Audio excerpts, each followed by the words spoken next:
verb agreement. It's very important for all sort of exams and for learning English language. Student, subject and verb must agree with one another in number, singular or plural. Thus, if a subject is singular, its verb must also be singular. If a subject is plural, its verb must also be plural. Subject verb agreement का full concept students वो ये है कि अगर sentence का subject singular है तो sentence का वर्ब भी आपका सिंगुलर होना चाहिए, और सेंटेंस का अगर सब्जेक्ट प्लूरल है तो सेंटेंस का वर्ब भी प्लूरल होना चाहिए। जो सेंटेंस के सब्जेक्ट होते हैं स्टूडेंट्स, वो आपके नाउन्स या प्रोनाउंस होते हैं। तो नाउन्स में जब आप एस ऐड कर देते हो, ई एस ऐड कर देते हो तो नाउन का प्लूरल बन जाता है, और वर्ब में जब आप एस और ई एस ऐड करते हो तो वो उसका फिफ्थ फॉर्म बन जाता है। तो आपको क्या करना होता है कि नाउन अगर सिंगुलर नंबर में है इट मीन्स आपको वर्ब V1 में यूज करना पड़ेगा, और अगर नाउन सब्जेक्ट आपका अगर सिंगुलर नंबर में है तो वर्ब आपको V5 में यूज करना पड़ेगा, और सब्जेक्ट अगर आपका पोलर नंबर में है तो वर्ब आपको V1 में यूज करना पड़ेगा।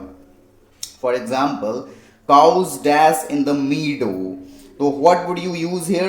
graze और graze। ये जो cows है ये हमारा पुलर नंबर में है, it is in puller number. तो आप क्या करोगे कि आपको यहाँ पे पुलर वर्ब डालना है, तो पुलर वर्ब ग्रेज है V1। जो V1 होते हैं वो पुलर होते हैं। स्टूडेंट्स, जनरली क्या होते हैं कि इंग्लिश लैंग्वेज में 3 कैटेगरीज ऑफ वर्ड्स जो हैं वो उनके सिंगुलर और प्लूरल हो सकते हैं, नाउन्स के, प्रोनाउंस के एंड वर्ब्स के। These 3 can be written in singular और प्लूरल। फॉर एग्जाम्पल, नाउन्स आपका ऑक्स एक नाउन है तो इसका प्लूरल बन सकता है ऑक्सन।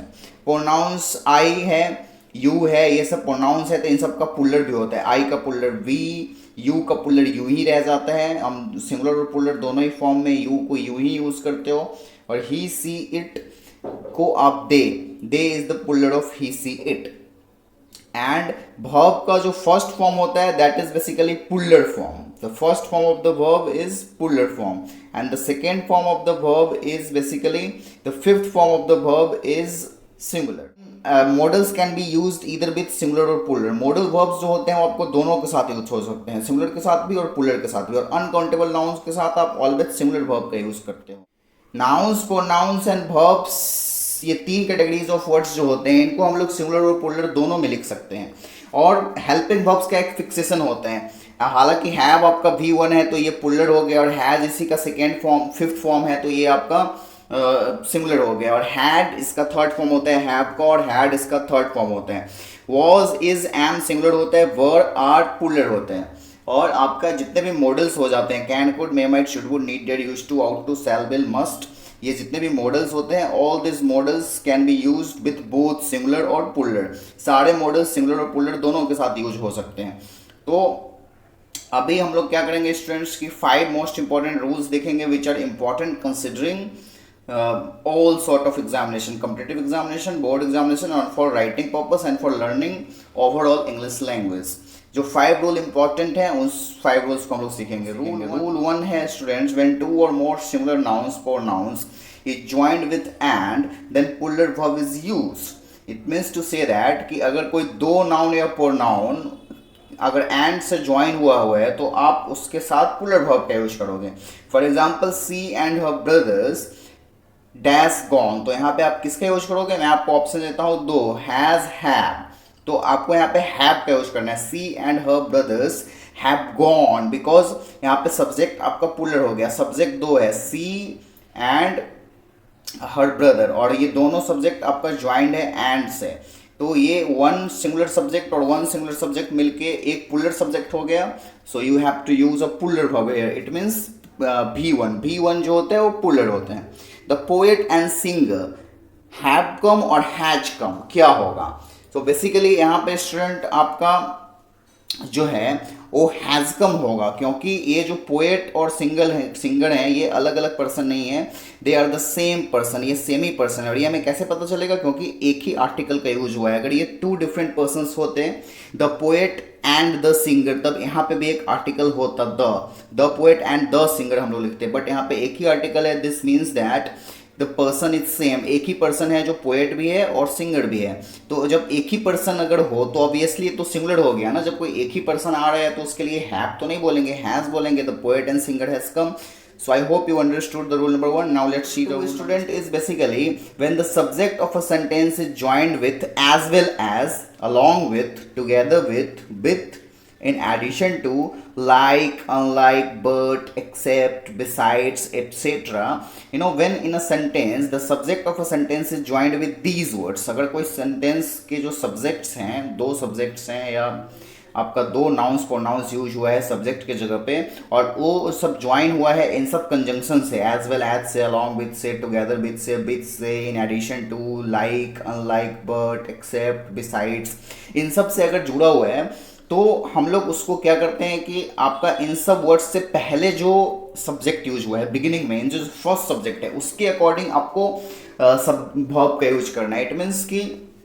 अगर इन सब से पहले जो वर्ड है अगर वो पुलर नंबर में है तो आप पुलर वर्ब दोगे, और इन सब के पहले जो सब्जेक्ट है अगर वो सिंगुलर नंबर में है तो आप सिंगुलर वर्ब दोगे। For example, a bus along with 30 passengers is are verb was stressless. आप क्या यूज करोगे इसमें से? तो आप इसमें से स्टूडेंट जो है वो वाज स्ट्रेसलेस यूज करोगे। हालांकि आप इज भी कर सकते हो प्रेजेंट टेंस में अगर लिखना है तो, बट अगर पास्ट में लिखना है, क्योंकि हम लोग यहाँ पे और बस की चर्चा कर रहे हैं। कौन स्ट्रेसलेस हो गया, एक बस स्ट्रेसलेस हो गया, भले उसमें 30 पैसेंजर है, that does not matter. But rules को समझने के लिए आपको यहाँ पे बताया जाता है कि जब अलॉन्ग विथ रहेगा तो आपको उसके पहले वाला सब्जेक्ट देखना है। अलॉन्ग विथ से पहले बस है, बट जनरली आप ये भी देख सकते हो कि चर्चा किसका हो रहा है। आफ्टर ऑल ये पूरा का पूरा गेम बस पता करने का है कि आपको पता करना है कि सब्जेक्ट सिंगुलर नंबर में है कि पुलर नंबर में है। तो यहाँ पे सब्जेक्ट आपका सिंगुलर नंबर में है और बस, ये 30 पैसेंजर्स के बारे में हमें बात नहीं करनी है, तो हम लोग यहाँ पे सिंगुलर वर्ब का यूज करेंगे। Is, are, were, was options में से आप वॉज और इच को सिलेक्ट कर सकते हो क्योंकि ये दोनों सिंगुलर नंबर में है और ये बस भी सिंगुलर नंबर में है। I hope you understood. Now let's see another example.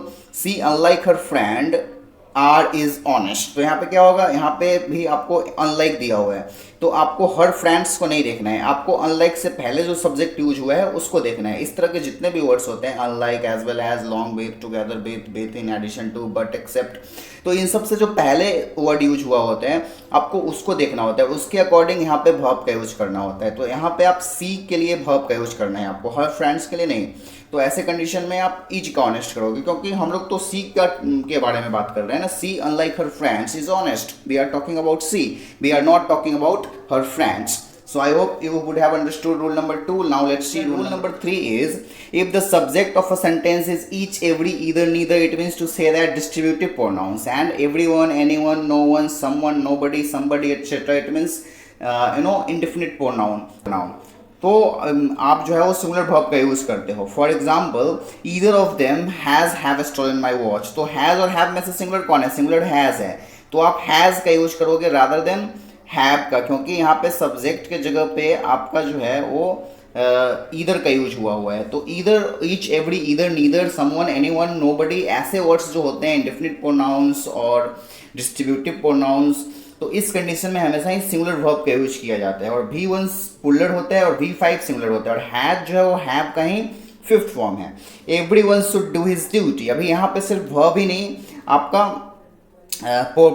Pronoun को भी आपको सिंगुलर रखना पड़ेगा। जैसे यहाँ एवरीवन आपका सब्जेक्ट है, तो 1 सेकेंड, यहाँ पे एवरीवन आपका सब्जेक्ट है तो हिज जो है वो आपको रहना चाहिए सिंगुलर। यहाँ पे everyone should do his duty, everyone should do their duty नहीं करेंगे, ऐसे सिंगुलर में रखेंगे प्रोनाउन को भी। एंड यहाँ पे डू V1 का यूज हुआ है, आप बोलोगे कि यहाँ पे तो एवरीवन है और एवरीवन के साथ या एनीवन के साथ किसी भी इस तरह के इंडेफिनिट प्रोनाउन, डिस्ट्रीब्यूटिव प्रोनाउन के साथ सिंगुलर वर्ब का यूज होते हैं। तो फिर यहाँ पे डू आपका क्यों V1 में है? V1 तो पुलर होते हैं, बट यहाँ पे शुड लगा हुआ है और ये शुड मॉडल है, और मॉडल के बाद हमें V1 का यूज करना होता है, और ये शुड तो ऑब्वियसली आपका मॉडल वर्ब है तो हो गया, और ये आपका V1 में है तो आपको इससे मतलब नहीं है। अभी I mean एवरीवन के बाद शुड तो आ ही रहा है ना, तो डू से आपको मतलब नहीं है।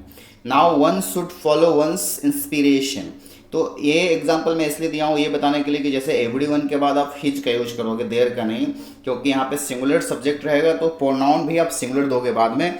जस्ट लाइक दैट, अगर वन सब्जेक्ट है किसी सेंटेंस में तो उसके लिए पोसेसिव प्रोनाउन भी वन ही आता है, वंस ऐसे करके, one's inspiration, one's duty, one should do his, one should do one's duty, one लगा दिए तो आप उसके बाद हिज और हर का यूज़ नहीं कर सकते, वन का ही यूज़ करना है। और ऑफ कोर्स वर्ब भी सिमिलर रखना है, उसके बाद वन भी डिस्ट्रीब्यूटिव प्रोनाउन में ही आता है आपका। रूल नंबर 4, इफ टू और more nouns pronouns are joined with nor और ईदर और नीदर नॉर, ईदर और नीदर को आइदर और नाइदर भी पढ़ा जा सकता है।